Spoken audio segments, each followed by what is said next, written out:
So, dear friends, we have an amazing topic. Not only, of course, are we always trying to sense, feel, know, understand, experience better, how does Christ Jesus himself live in your life, walk with you, live in your heart, even if you don't feel it always?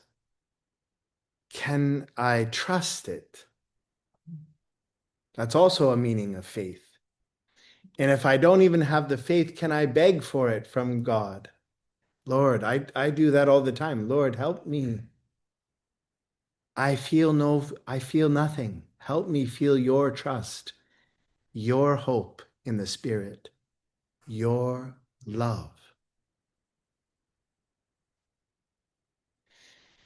So we're on an exciting topic because it has to do with a battle. It's very important, especially in this Michaelmas time, to make clear for ourselves again and again that we are in a constant battle. And I know maybe some of you would say, "Oh, Jonah, that stresses me out." That's not something I want to hear. Yeah.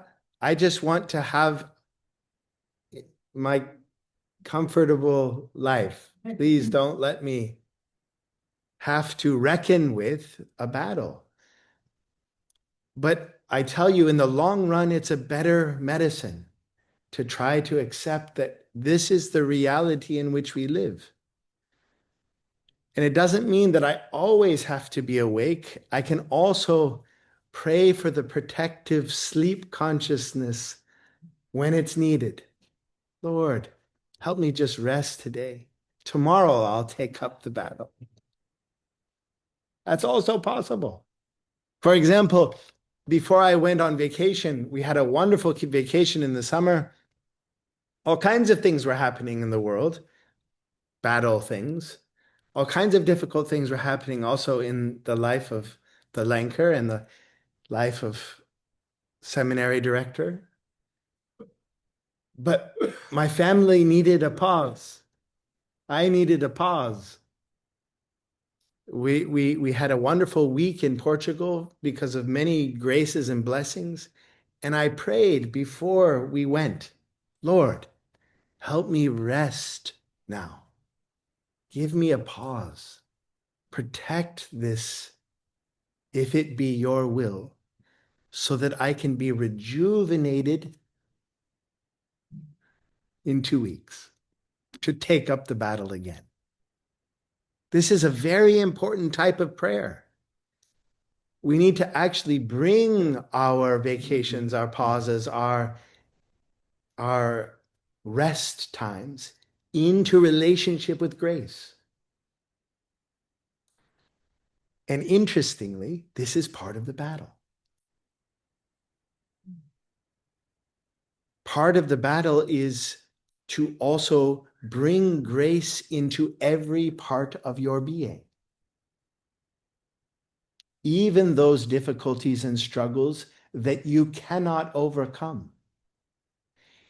If you're having an experience, for example, right now, that I just can't overcome something, like feeling low or extremely tired or depressed or empty or afraid, and I've tried everything. Lord, help me bear this with your strength. At least touch this darkness with your grace in me. Help me to feel that you're still even here in my emptiness, in my loneliness. Bring that impossible struggle into relationship with grace.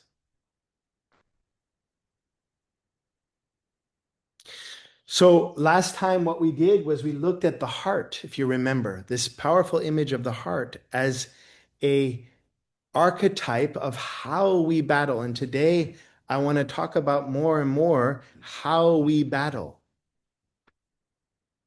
And what are our tools, our weapons, quote unquote. And the heart is a perfect image, a perfect picture of this archetype of counterbalance.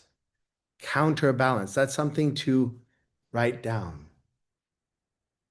Our battle is, our main method is counterbalance, not extermination. Yay. Not exter I, I'm not trying to pick on my dad, but sometimes my dad, when I was growing up, he used to say, "Oh," he used to get mad at something, somebody, some political thing. "Oh, just nuke him.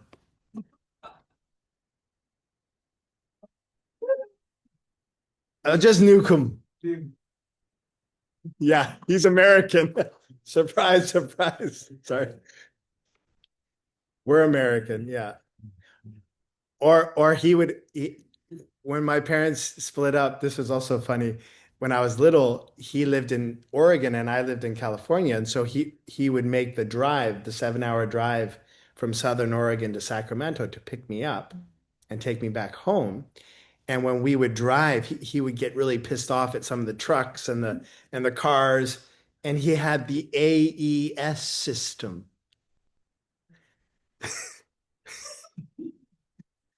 the asshole elimination service. And he would pretend to shoot, excuse my French, he would pretend to shoot them on the road. Now, my dad isn't like a violent guy. It's just an example of an impulse that we can all have to want to just eliminate those truck drivers from the road. Yeah. That is not the method that streams forth from Christ. It's funny, but we laugh, but actually that's a very powerful impulse in us to most of them. Yeah. But that's a very strong impulse in us to just get rid of the problem. I can't tell you how many times, none of you, of course, how many times I've sat down with a consultation and about halfway through the consultation, the person just says, "Can't you just fix it for me? Can't you just get rid of it?" That's the same impulse as Newcomb. It's the same. When you go to a doctor, you just say, Just fix it. Just get rid of the problem. So it's not a criticism of that. I'm just recognizing that and discerning it from how the Christ battles. Yeah? We all have that impulse in us. Sometimes it can even serve us. We just have to take ourselves out of the situation. Or we just, maybe just to get through something very important, we have to take some painkillers. That's also an appropriate use of that impulse. But that impulse, if it's our only tool to battle, it's not so helpful. So, what is the impulse of the heart? How do we see what is the way that the heart battles the death forces in the human constitution? There's constantly, first and foremost, constantly death forces. The death forces doesn't mean the heart has failed. You with me? The death forces that are present in your body, constantly threatening, the fact that they're present doesn't mean the heart has failed.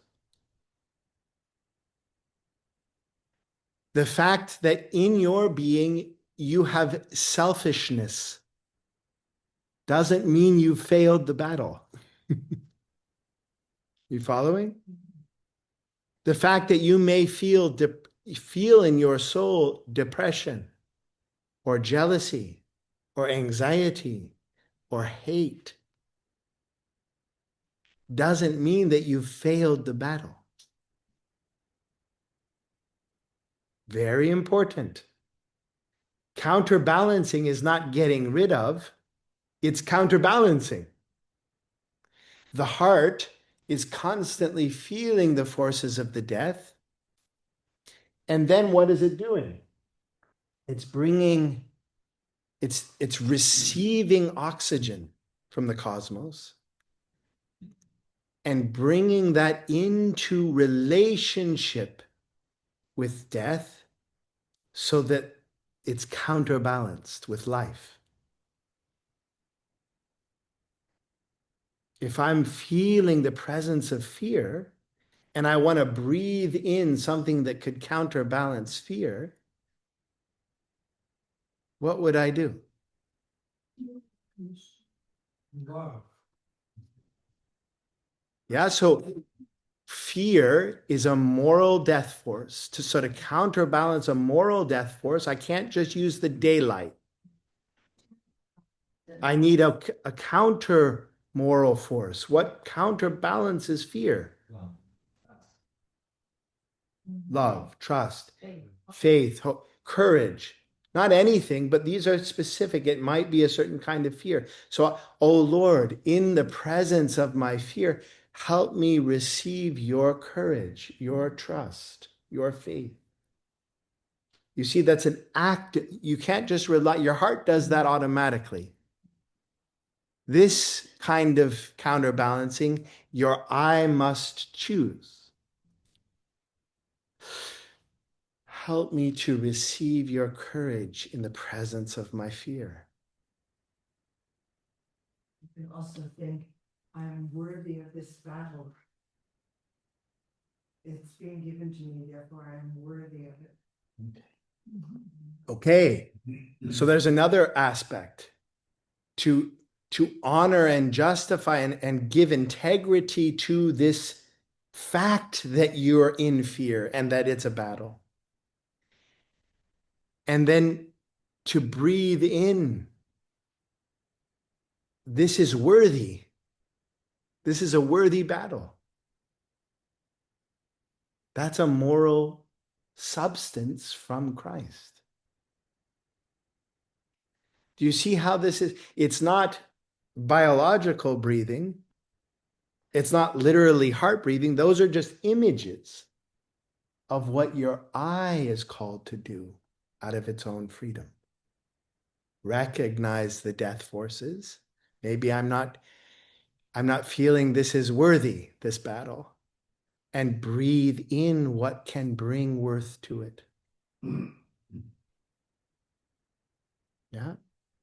Breathe in meaning pray, Lord, and try to feel that reception. So I want to go on and link it again to the Michaelmas epistle. This is actually what Michael is calling in us to do. Michael's sword is not exterminating. That's why in the children's play, the dragon is not killed. Michael's sword is recognizing the presence of the dragon, fear, jealousy, despair, emptiness, loneliness. These are all aspects. It doesn't mean you've failed. It's actually a worthiness if you can recognize it in that way. But then Michael, with his countenance, is focused on Golgotha, receiving the light and substance from Golgotha. In the earthly light, the heavenly light is meant to come in and not vanish. In that context, earthly light is a death force. It's going through entropy.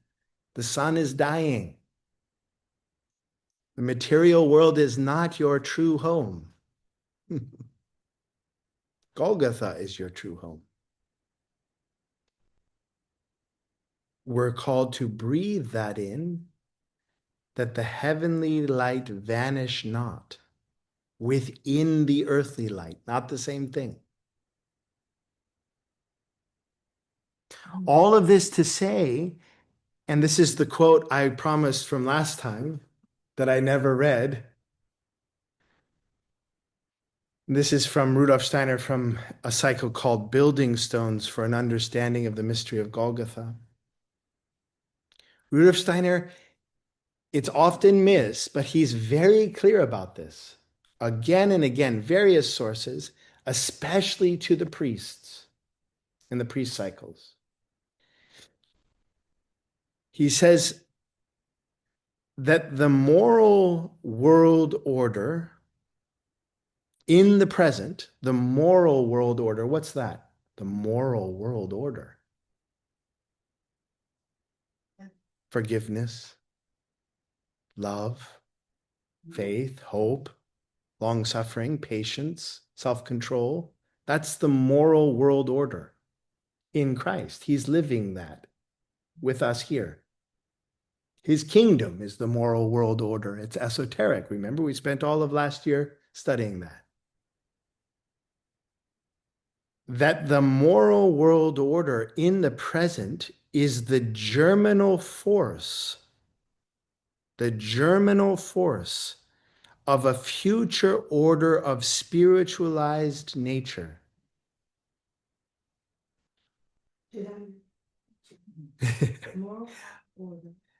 That the moral world order in the present, love, faith, hope, is the germinal force of a future order of spiritualized nature,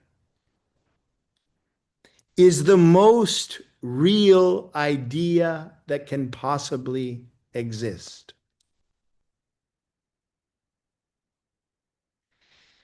Morality is not merely something that has been thought out or just felt. And if it is imbued with reality, it lives now as a seed for future outward realities. You mean like the future nature of the earth, like the nature of earth, like, or the nature of humanity, like. So think about it like this. Heaven and earth will fall away, but a new heaven and a new earth is being formed, the New Jerusalem.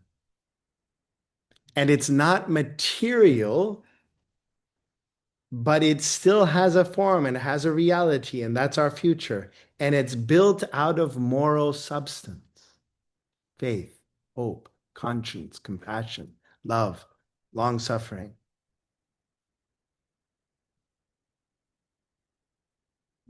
We've talked about this every year, but it's good to repeat it again and again and again. Because it's like sand through your fingers. What? What does that mean? That means that, in other words, Rudolf Steiner talks about it like this also, that we're actually building Christ's body. At Easter, Christ Jesus was raised out of the grave, fully formed, complete, done. But he says all of the forces of your compassion that come alive in you, of your conscience, of your wonder and awe, these are all moral forces that are building the future earth, building Christ's body in the midst of what is falling away.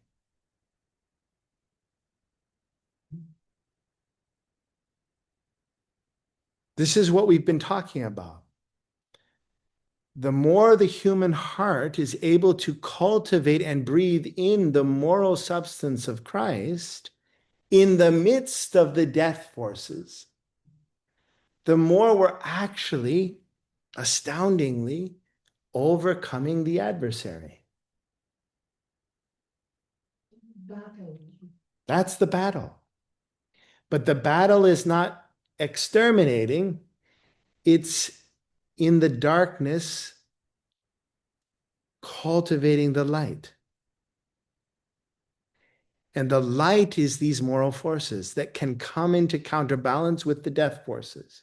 That is actually not just, it's not just like, oh, good, Jared, you've forgiven someone. Good for you. No, if that's a true forgiveness, It's a building block for a new earth. That substance itself is actually building a new future, outer, but spiritualized reality. This is why in the book of Revelation it says the saints are weaving the garment, the bridal garment, which will be united with the New Jerusalem, the bride, out of the substance of love. Moral deeds of love. They're weaving love substance to create a new earth. But here's the kicker. In Babylon, the weaving is happening in Babylon, in the city that will fall away, in the great prostitute. That means consumerism galore. Are we not in consumerism galore? Everything that when you go on your phone, and I would submit that everyone, including myself, is somewhat addicted to their phone. Everyone is in the flood of consumerism. That's Babylon.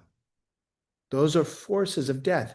It's not about getting away from them. Remember, it's about counterbalancing.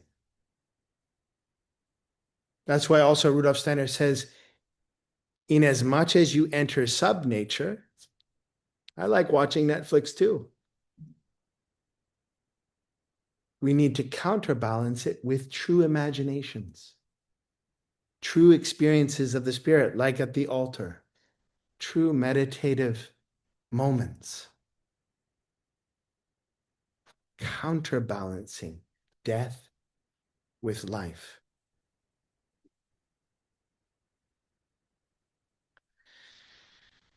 So in that light, I'd like to also then do our meditation, our prayer meditation that we started again last time, but in this new light.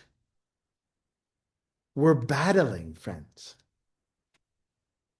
When I recognize something of death forces in my, come into silence, first of all, what is silence? If I can come into silence, that's a counterbalance to my frantic self, my death self, that wants to be distracted at every moment. No, I'm going to counterbalance that with a moment of silence. That's battling the adversary. Did you know that? And then I'm going to recognize something of death forces working in me.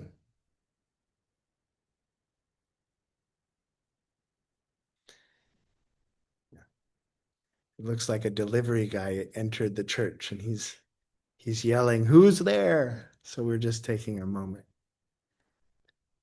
But the next part of the exercise is it's not just a struggle. There's something of perhaps I'm afraid. Perhaps I'm thinking of myself.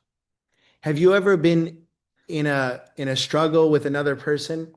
No. Yeah, no. She said no. Have you? Well, yeah. Maybe. How many struggles with another person are you in today? Okay, that's a better question. But have you ever noticed that very often you're kind of the struggle is here's this person, and I'm actually the struggle I'm finding myself is I'm thinking about how I'm actually right over and over and over, and from this side and from that side, and bolstering how, what am I thinking about? How righteous you are. I'm thinking about myself. That's also a death force in me. That's the adversary, if you have the eyes to see. Why?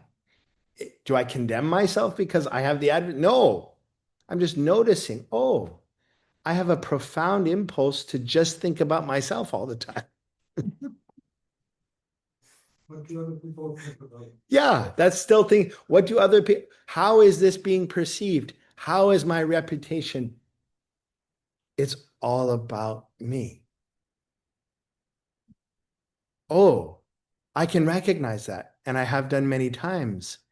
Oh, I'm caught in a death force. How am I going to battle it?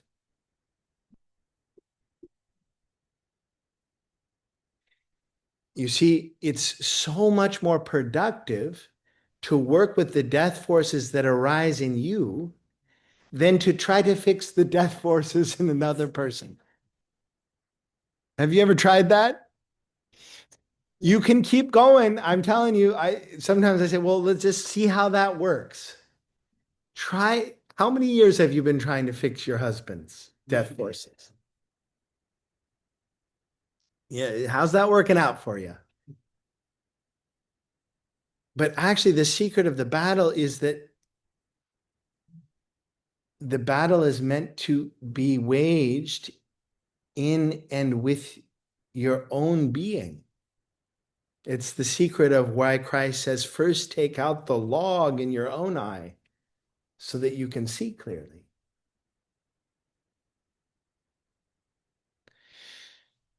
So when we come into this, let's think about this prayer exercise as first coming into silence to counterbalance the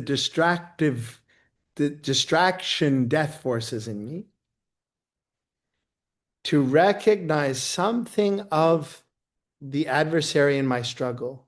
I'm afraid, I'm caught up in myself, I'm whatever, something. I just want to be comfortable and recognize that. And then what's the breathing in? What's the weapon? My heart be filled with your pure life, O Christ. Weird to think about that as a weapon. It's not exterminating the facts of your death forces. It's if I can turn and wrest myself free from the load of my own sin, and in thinking and willing join with him, I can start to feel some of his life lifting me, warming me in the presence of my enemies.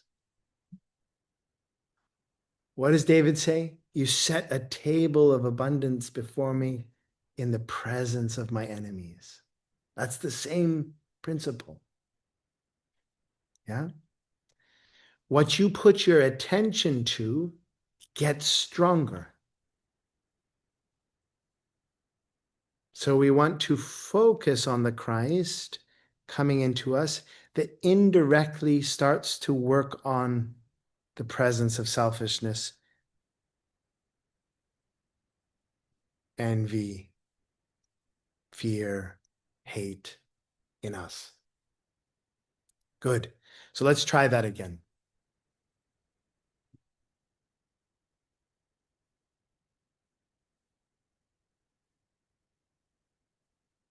So if you're facing the screen, I would recommend just turning slightly away from the screen.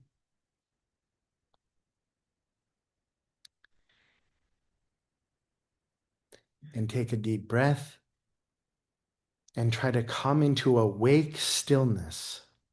Awake stillness.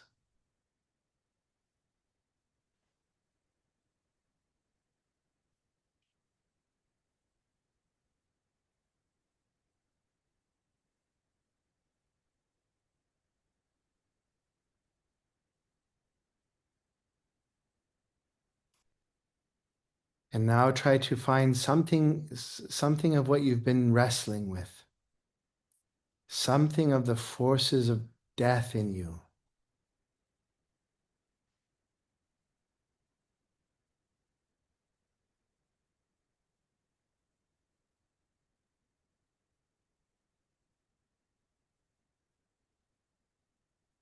And allow it to be there and turn your attention now to Christ.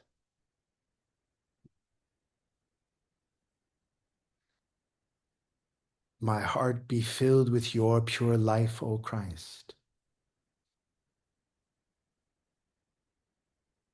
My heart be filled with your pure life, O Christ.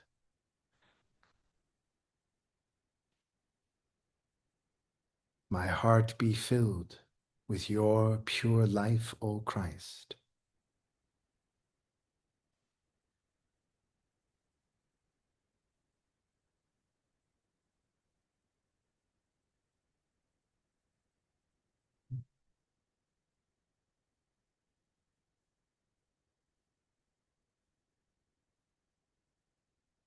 Good.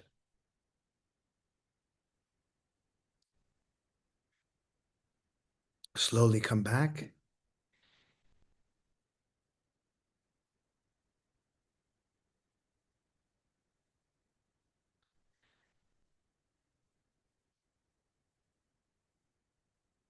Raise your hand if you felt even a little tiny bit of warmth or peace or something. Yeah. Athena gave us a heart again. A rising heart. That's great, Athena. That little drop, that's something of the cosmic breath of Christ coming into your heart to counterbalance those death forces that you named, probably very easily. You see, you're a warrior. That's not impossible. That's also the activity of the eye that we're looking for to awaken. And you notice one thing, it doesn't end. It's not like you can just do this and now you're good. Now you're enlightened. Oh, I'm transcendent over all things. No, that's not our picture of communion, of communion with God. Our communion with God is a constant process of transubstantiation, of bringing in the light, the heavenly light, into relationship with the death. Golgotha. Here's a beautiful picture of a warrior who's using these methods of battle. Actually, a Russian soldier. I've read it before, but it just came up on my desk again, and I thought, oh, this is perfect. An expression of this type of battling. This Russian soldier, this note was found in an unknown Russian soldier in his pocket after he was killed in the Second World War. And it was published in an article of the Christian Community publication in 1969. So this is an old article, but it's beautiful. Listen to this. He writes, "Do you hear me, God? Never in my life till now I talked with you, only today." Obviously, it has to be translated from Russian into. "Today I will greet you. You know how they said to me in my early childhood that you don't exist? And I, fool that I was, I believed it. The beauty of your creation was unknown to me. Tonight I saw it. From the depths of a bomb crater, the starry sky above me." So he's in the midst of battle writing this. "And wondering, I understood its shining. How could I have been so cruelly deceived? I don't know, Lord. If you are giving me your hand, but I will tell you, and you'll understand me, this miracle that in the midst of this most ghastly hell, light came in me and I beheld you. I've nothing more to say to you. only that I was so glad to know you. At midnight, we'll be called to the attack, but I'm not now afraid. You look down on us. Hark, there's the signal. There's nothing to be done but to go. It was so good with you, I'll only say. You know the battle will be grim. Perhaps this very night I'll knock upon your door. Although till now I haven't been your friend, you'll let me in if I do come.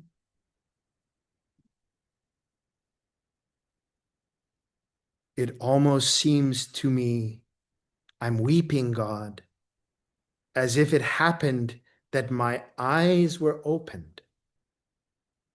Forgive me, God. I'm going. It's not likely I'll come back. But what a miracle. I have no fear of death.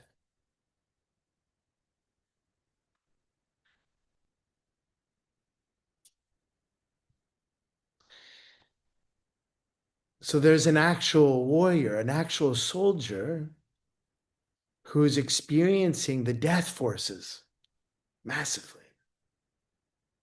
Even the death forces of the atheism that he grew up in.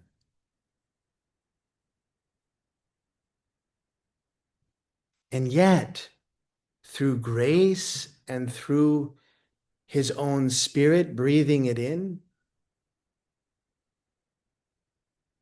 there are all kinds of moral forces counterbalancing those death forces. Are there not? What would you say some of those moral forces are? How would you name them?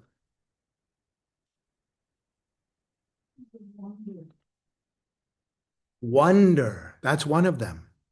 Rudolf Steiner says wonder is building the astral body of Christ's being when it comes alive in you. Okay. Gratitude. Thank you for this miracle. What else? Trust. You're gonna, if I come knocking, you'll open the door, won't you? It's a question, but you can feel the trust that he will open. It was a question, yeah. You'll let me in if I do come, question mark. But you also feel he believes that he will.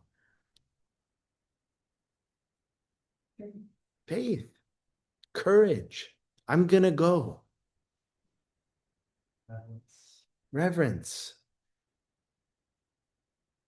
Sacrifice. I'm going to sacrifice my life because this is what must be done. So that's just a beautiful just piece that moved me, that I feel like also shows this example. There's another image, though, that we can use, and I used that in the sermon on Sunday. Some of you might have remembered it. Not just the heart that works with this death and new life in a counterbalance.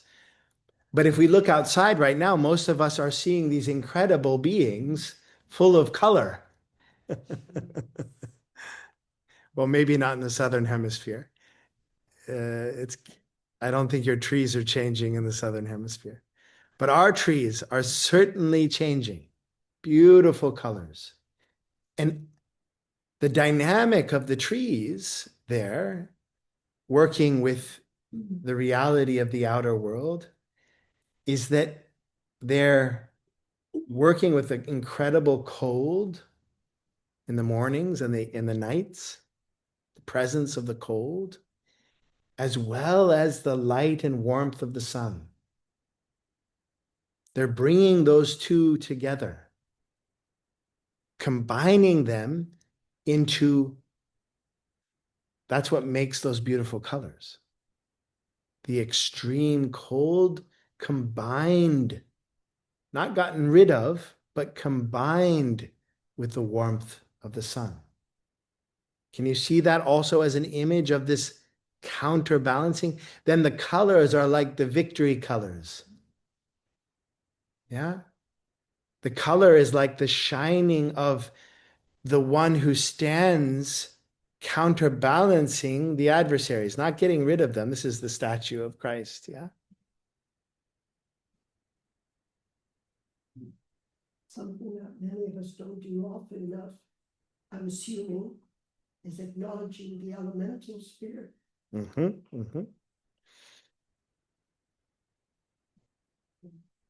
So we'll have, of course, questions in about 15 minutes, but I want to try to get through because this whole theme is how do we start to work toward and with different doorways into the moral forces of Christ, that we can start to counterbalance whatever death forces we come into contact with,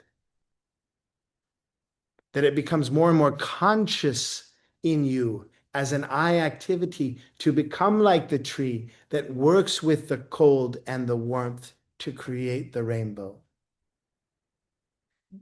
that breathes in the cosmic life of Christ like a heart to counterbalance the presence of the adversaries in your own heart.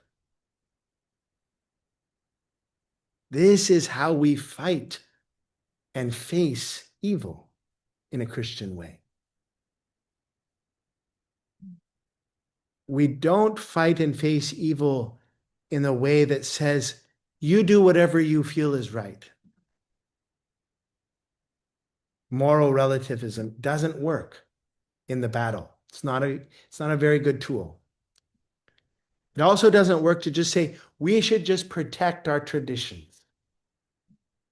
We just protect the old rules that we've always known. Those are both adversarial impulses. The true battle is in this realm of the I, where we're called to acknowledge and be awake to the presence of the adversarial forces in every single soul and counterbalance them constantly with breathing in of moral life as an activity, a living activity, not as a set of rules that my grandfathers told me. Not to dismiss grandfathers. We're in a different age of moral substance. The astral mysteries were appropriate when we were younger, where you do this, it's good, or you do that, it's bad. You follow the rules. The I is not, that's not what the I does. The I needs to learn to breathe in like the heart and recognize constantly the presence of the adversary and counterbalance it with moral light. That's what Michael is guiding us to do. That's why he says, follow me. I'm going to lead you to a higher divining of the deed of life and death on Golgotha. Golgotha itself is an expression of bringing in the moral substance of the Father God into the presence of death. The very reality of Golgotha shows that expression, and we're called to participate in it.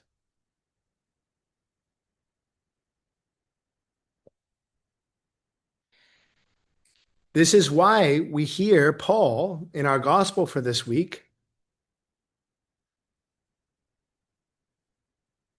Finally, stand, be strong in the Lord. Battle. Don't battle other human beings of flesh and blood. Battle what? Cosmic powers of darkness, spiritual beings, the adversarial beings that show up in us like selfishness.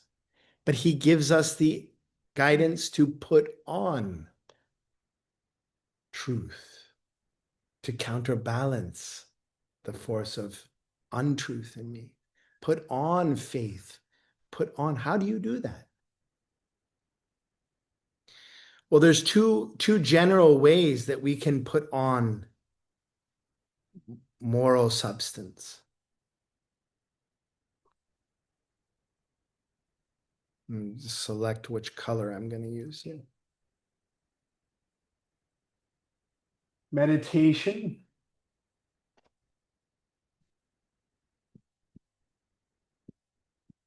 And prayer.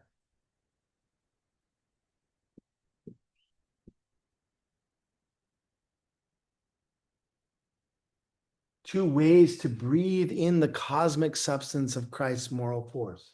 Let's put up here cosmic moral substance. What does that mean? Love, faith, hope, patience, compassion. I couldn't believe it the other day. I was arguing with a Catholic who told me compassion isn't needed anymore. Empathy is useless. He was wrong. I thought, what is this? What's going on here? What's going on here? Empathy is not helpful anymore. So I pointed him to his catechism that speaks very clearly about how important practicing empathy is. But there is a force in us, it's a death force, that wants to bypass having to experience any pain, let alone anyone else's pain. Compassion means to suffer with. That's the AES system, remember? I just want it to go away. That's a strong force in us that doesn't want to have to bear the suffering of anyone else, because it's barely possible to bear my own suffering. Yeah. And it's understandable to say, oh, well, I don't have to do that. I can just go to church, but I don't need that. That's a weakness. But that itself is an expression of the adversary in us that says, I don't need any more to suffer with. This also is expressed in the Babylon, the queen. She says, there's nothing above me, and I don't grieve. I don't suffer, i.e., my heart is blocked.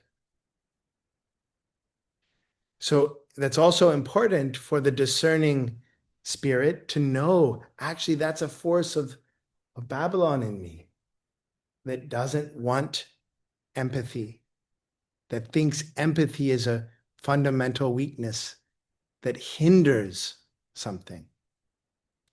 Of course, if we get too into sympathy, we've got a problem.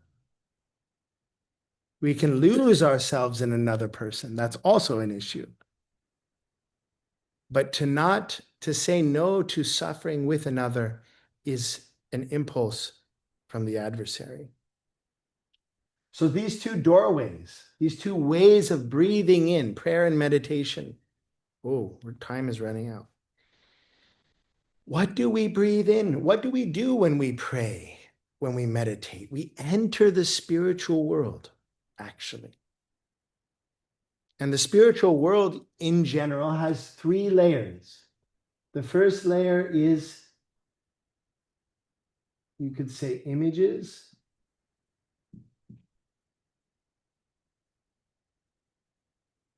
And thoughts. The thought, empathy is not helpful. That exists in the spirit, but it's connected to a spiritual being. The first, you could say, expression, the first outermost layer of a spiritual being is its thoughts and images. That's how we start to come into contact. Then the archetypal processes, death and resurrection, or just being in the spirit. Who's that? Lucifer. Or only being interested in the material world. That's an archetypal impulse. Arma. Archetype.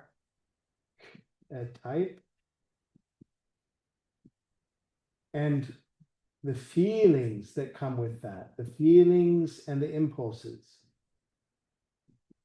This is, you could say, the second layer. This first layer is classically called imaginative layer, the imagination layer. If I get a picture, some of you just described, I had a dream, I got a picture of a spiritual being.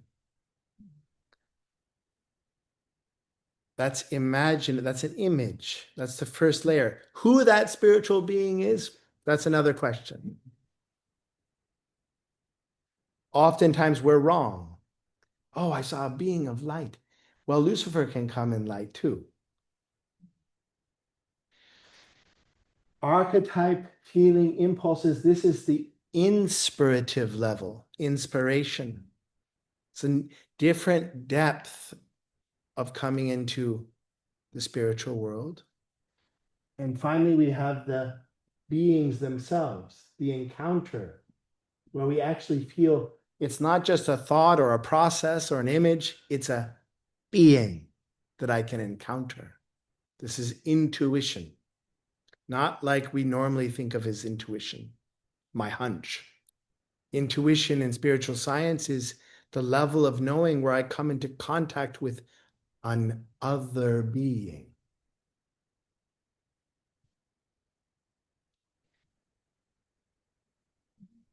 Meditation works to start to enter these layers of reality through, I'll just call it affirmation. For example, in the pure rays of light gleams out the Godhead of the world. Sound familiar to anyone? In pure love for every being shines out the godliness of my soul. Do you hear the affirmation quality? This is a meditation from Rudolf Steiner. What am I doing there? This is not a prayer. Why is it not a prayer? Addressed to an entity. It isn't addressed to an entity, and it's not saying, Lord, help me receive. Not asking. It's affirming. In the pure rays of light gleams out the Godhead of the world. Oh. In pure love for every being shines out the godliness of my soul. Oh, really? Okay. I'm positing this affirmation. Why? Wishful thinking? Somewhat. But this is the path of meditation. I'm focusing on a thought image, and what I put my attention to, I enter. That's why it's very important to use meditations from a Christian initiate, a real one, because all of the images and thoughts are from Christ. They just don't say that yet. They're the outermost clothing of his being. And I enter them through focused attention on thoughts and images. That's how I start to fill myself. Have you ever watched a movie, or you can see this in kids, they put their attention on something and then they start to act out that thing? We do the same thing. What we put our attention on starts to shape us, starts to come into us, starts to become food. In meditation, we focus on affirmation-like thoughts that then can enter and counterbalance the part of me that is selfish. For example, in pure love for every being shines out the godliness of my soul. Yeah, I'm counterbalancing the part of me that is not that. This is a way to work with the counterbalance battle. I rest. in the Godhead of the world. That's an impulse layer. Can I start to feel it? Yeah. With prayer, we did the same thing in the beginning. My heart be filled. That's a prayer. We're feeling Christ. My heart be filled. There's a different activity there, but it's the same thing. First, in prayer, I'm tapping into the intuitive level, the being. I'm trying to feel a presence. In meditation, I'm first tapping into the image thought that gradually can perhaps lead me to sensing a being. So in meditation, we have the path of first think the image,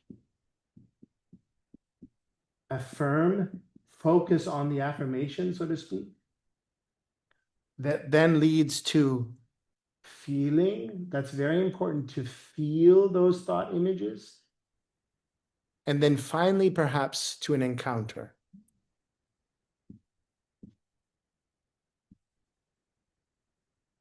We're just going to go over a few minutes here. In prayer, that's not how it goes. My heart be filled. I can't get very far, my heart be filled, if I don't already feel Christ's beingness somehow, even if it's faint. I'm not thinking about Christ. I'm trying to feel his presence with me, filling my heart. So the first part of prayer is an encounter, a sense of the other, and an ask.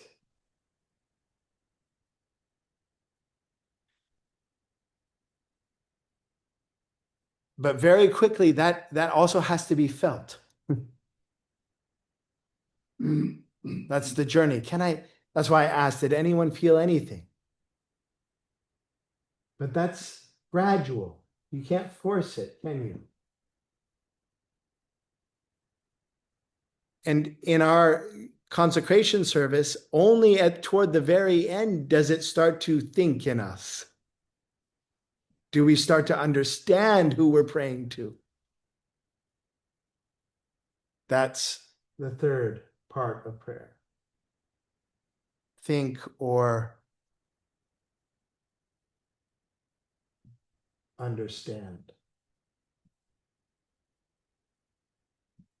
It just so happens that thinking can start to understand in the experience of prayer. That's part of our time now. So this is a way, friends. I wanted to point out these two different doorways to breathing in the cosmic moral substance of Christ, depending on your meditation, to counterbalance the death forces. This is the tool that we're going to use as we now, beginning next time, start to go into the Christian path of initiation with washing of the feet. It will be a contemplative, prayerful doorway into which we can breathe in the moral forces that will create a new world, a spiritualized world as this world falls away, that counterbalance the forces of the adversary.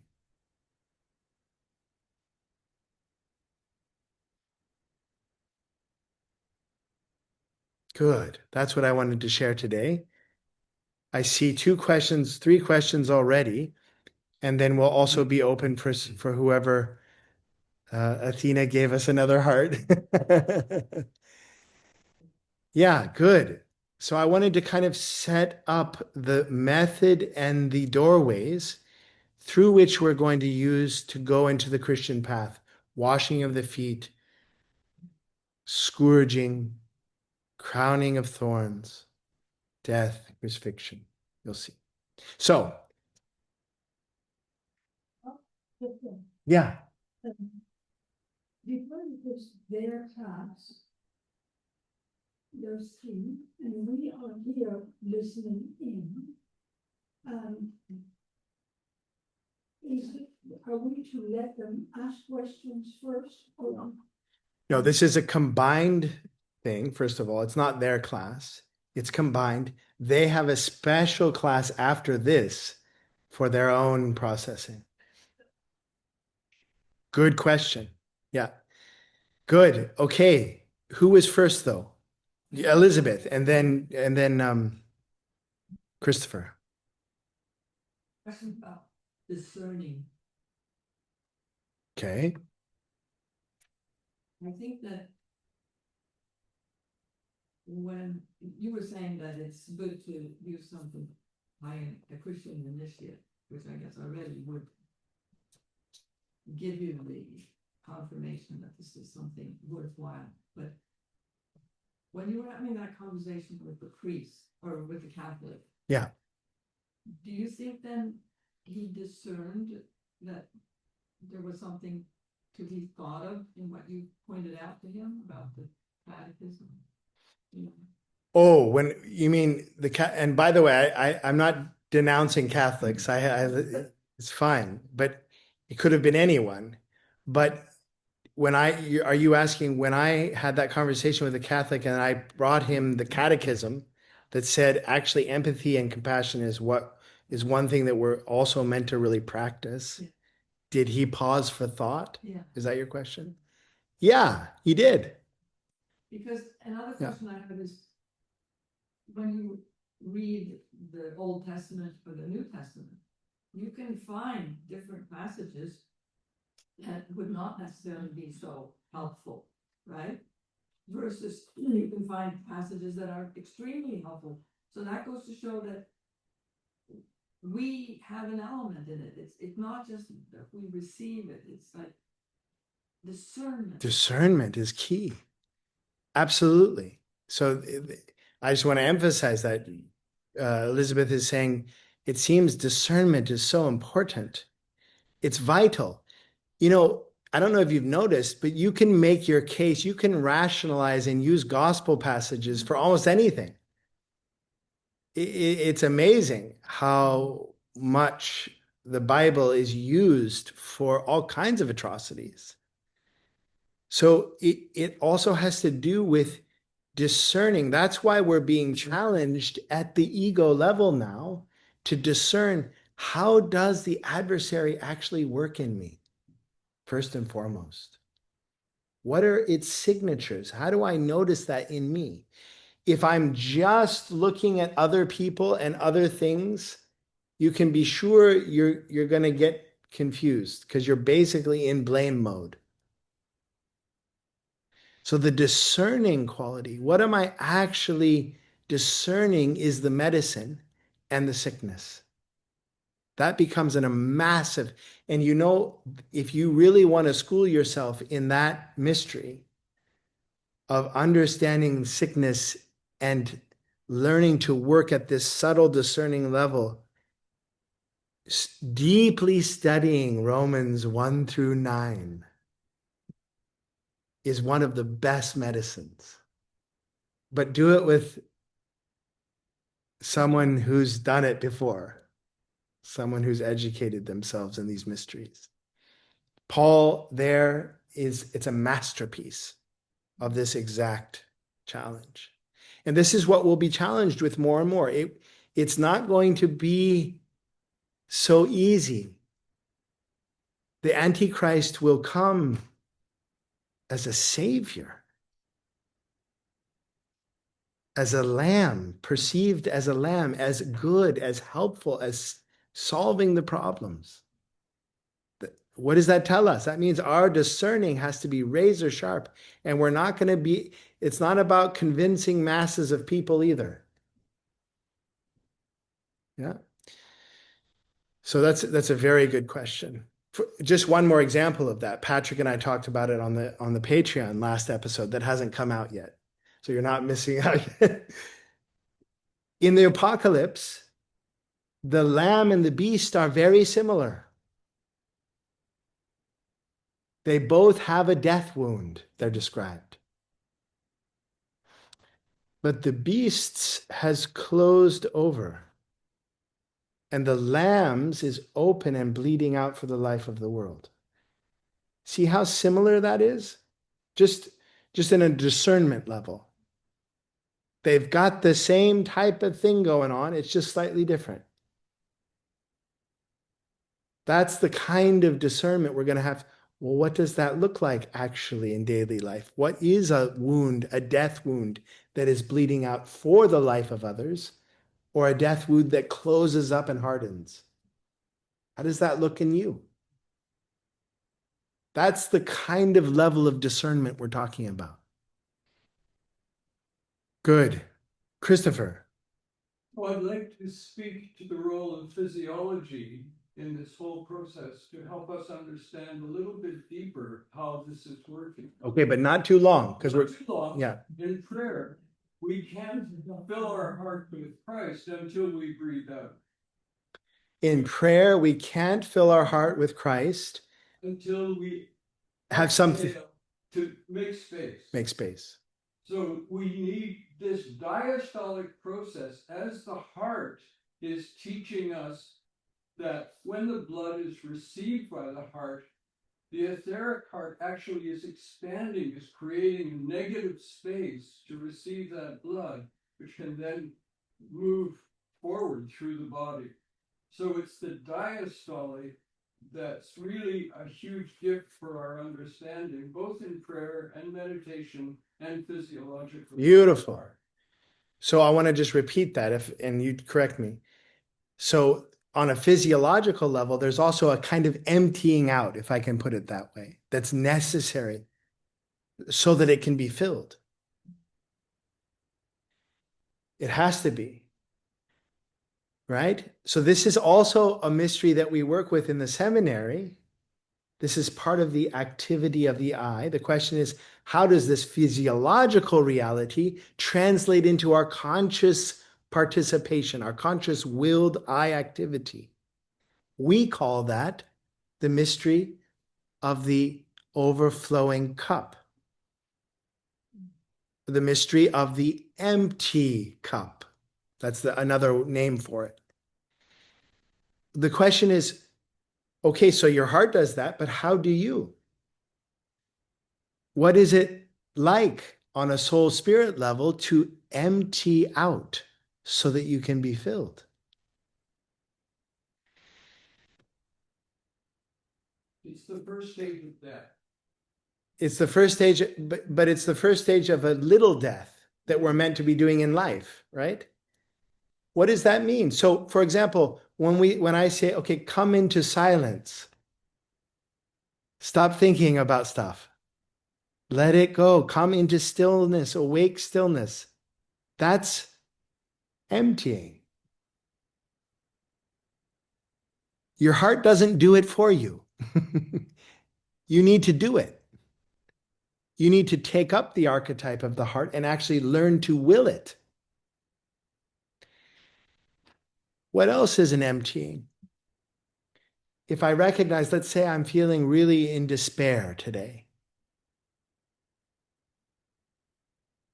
I can be caught up in that, entangled in that. But when I say, okay, let me recognize it, I'm already disentangling my witness being and saying, I see you, despair. You're in my sphere. That's already a distancing. Inwardly, a distancing is an emptying. Because now I'm freed up to place my attention on something else. My attention is an empty vessel. Attention is a cup. What you put your attention on fills you. It's like water. Water doesn't have its own thing. It takes up the substance of coffee and becomes coffee. It takes up the substance of blood and becomes, yeah? It's like your attention. If my attention is entangled in my despair, I'm not empty yet. I see you. I'm going to you're okay there, despair. Now I'm going to turn my empty attention, my cup, to my heart be filled with your pure life. Now I can receive something. You see the ego activity? This has to be learned. It's not something that just happens. So this is very often what we ask the seminary students. How are you filling your cup? What are you filling your cup with when you're in despair, when you're lonely or you're exhausted or you're on the edge of burnout? How are you dealing with that?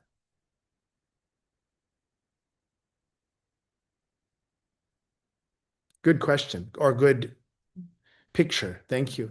There was another hand that I didn't know. Maybe that was Lydia Marie. Any other questions or thoughts or sharings? Richard.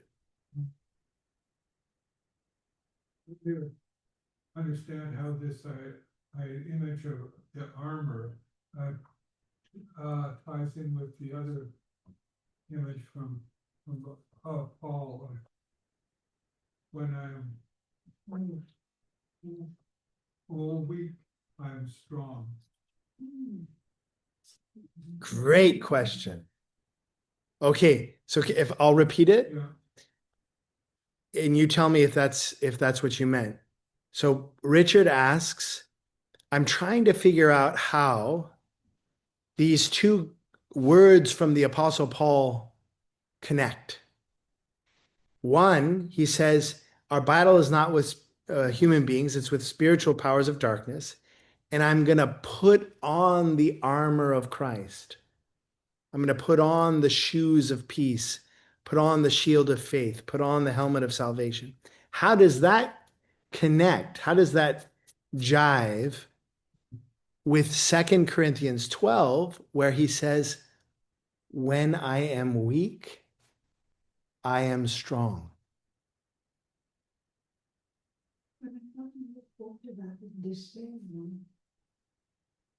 Nice, Lydia Marie. Yes, I did just speak to that. But let me try and put it in other words for Richard. So Paul's experience in 2 Corinthians 12 is that he's got a thorn in his side. That's how he describes it. What is that thorn? We don't know, but we do know it's a demonic being that's bringing him much suffering. And he prays 3 times, Lord, take it away. Take it away. There's only a few answers that you can ever get in prayer, right? Not yet. No. Or there's something important about it. It's not no, but it's meant to be there for a mystery that you'll only discover later. Not yet. Or something different. So what does Paul receive? He has an encounter with a being that gives him an impulse in a thought. All 3 layers. Christ comes to him and says,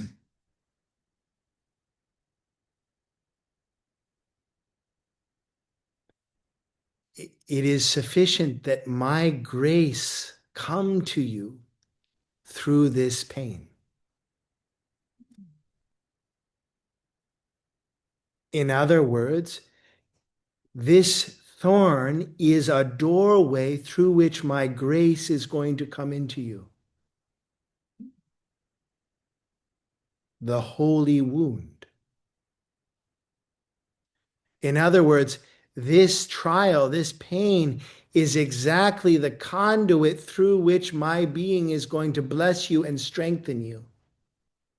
So what does Paul then say?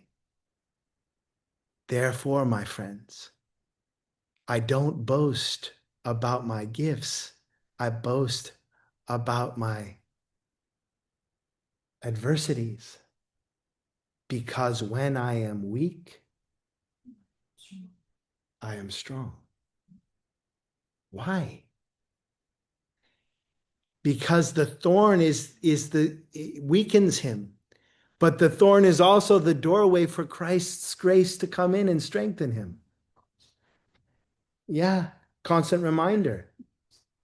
It's Golgotha. It's a little mini Golgotha.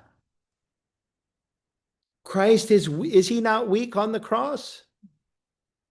And that is his kingship. That's where he becomes the king of the universe. You didn't know that that's a throne.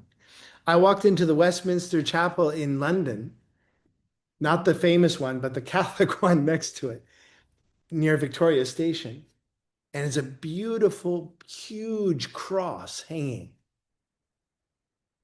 And right behind the cross, like a transparency, like you see first the cross and then you see Christ sitting on the cloud of the universe as king of the universe. Maya is, so to speak, the cross, which is actually the seat of the throne of the universe. That's how he becomes king, where every being in the cosmos bows to Jesus. Because he's the lamb that unlocks the mystery of sacrificial love. So the Apostle Paul is telling us about this actual new method of battle. The demon becomes transubstantiated, so to speak, becomes useful as a doorway for the grace of God. Who can withstand that? In the gospel, it says that we have to, or Michael protects us from the dragon. Good. So here we go. It says Michael protects us from the dragon. How? What does he say? Follow me. I lead you to a higher relationship with Golgotha. Is that protection? You see, protection in the Aramonic sense is no death, no pain, no sickness, full bank account. That's the protection that you were talking about. No death, no illness, no enemies, no poverty. The true protection is what? Being in communion with God, even on the cross, even with the thorn, even in the presence of despair, even when my enemies are all around me, even through death. God is not trying to protect you from death. He's trying to become present in and through your death, even the little deaths. It's present all over the world. Those that have all those things, they have no poverty, they have no suffering, they have all the things that they want, but they still feel empty. Yeah, and that's me too. That's me too. If I have a full bank account and no debt and all the pleasures that I want, and I'm eating tons of food like I did on Thanksgiving yesterday or 2 days ago, there's a part of me that can enter into a place of emptiness. It's like if you've been in Cancun for too long. It becomes an absolute desolationville because that's not how the human heart is fulfilled. Protection, and therefore we come back to the Paul's Ephesians 6. Paul's Ephesians 6 says it's the same thing as the when I'm weak, I'm strong. He's saying, actually, I'm in a constant battle, not with human beings, that's ridiculous, with spiritual adversaries all the time. And my strength is the grace of Christ. What is the grace of Christ in this sense? The shoes of his peace, the shield of his faith. I'm putting them on. They're not mine. I'm not generating them. They're like shards of light from Golgotha, the helmet of salvation. These are imaginations that are expressing there's a new battle happening. And the Lord of Lords is leading that battle. And he has the substance that we need. But we receive it only in brokenness, broken openness. How does that express itself in the armor picture? Well, I don't have the armor. First, I need to know I need a helmet. That's where it expresses it in this sense. I need the shoes of peace. If I say I already have peace, I already have my helmet, I'm generating my sword. I'm not in the mode where my grace is sufficient for you. I'm self-sufficient. This is why in the letter to the Thyatira, Laodicea, in the book of Revelation, Christ says, I wish you were either hot or cold. And we often think of, I wish you would just take a stand.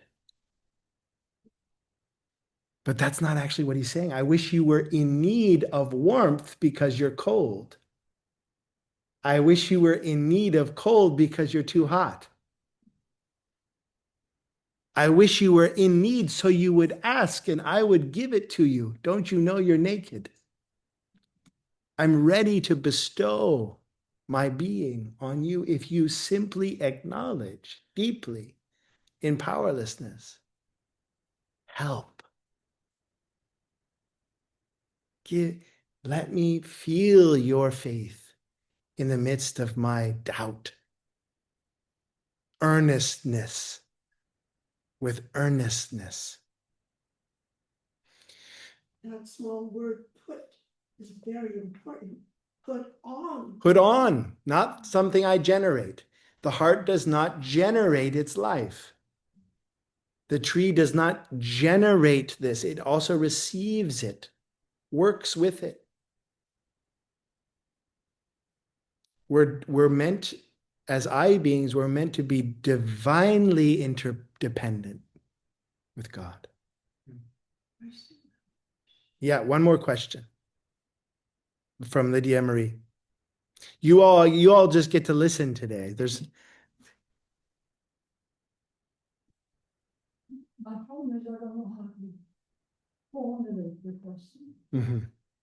But it has to do with this being in despair, being in real trouble and not wanting. You want out of it. Yeah, Right? yeah. We all want out of it. Sure. Well, Yes. Amen. where do we learn that? How do we learn that? Why do we think that it's not good to be in despair? How does that happen? Well, it's not good to be in mere despair. And everyone has the impulse to just be in peace and in comfort. Everyone. And so, yeah. But what we don't do often is we pray for peace in the midst of my suffering. Pray for peace with a broken world. Pray for gratitude within my selfishness. That's something we're learning. And we're meant to be, this is a learning. This is an I activity. We're not meant to know how to do it all right now. That's why this type of class exists. We're gradually learning the mystery of the I that, like Paul can say, actually, in the midst of my suffering, in the midst of my thorn, I'm actually finding a way to make it a doorway for Christ's grace. So that's why we do this. We practice, for example, try to feel something of a death force in you, despair, and let it be, and then turn. It's not hard. It's easy, but it can be very hard. It's an easy idea. Yeah. But it takes practice. It takes learning.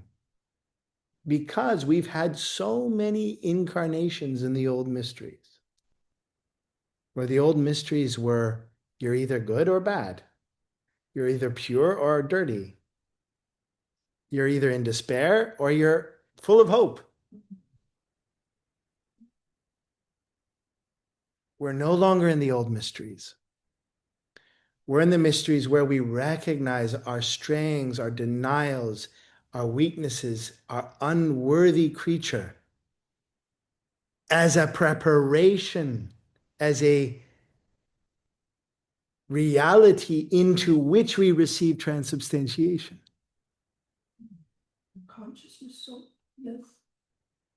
So does it have something to do in the service, which I could remember, but the blood that flows from the cross? Yeah, and then it says something, the new faith. The new faith. Is this the This is the new faith, that weakness is strength. Is that not really? Yeah, yeah. Have you ever thought, I don't know. I think the new king is a better option. It's turned, Chris, the new mysteries turn everything on its head. It used to be that if you had illness in your family, you were being cursed by God. If you were sick, you were not in communion with God. If you had any sin, you could not come into the temple. Different now. Why is that different? Why has that changed? Holiness has changed because of Golgotha, because Christ has taken upon himself the sin of humanity. Imagine that. That means the holy being has made sin his own.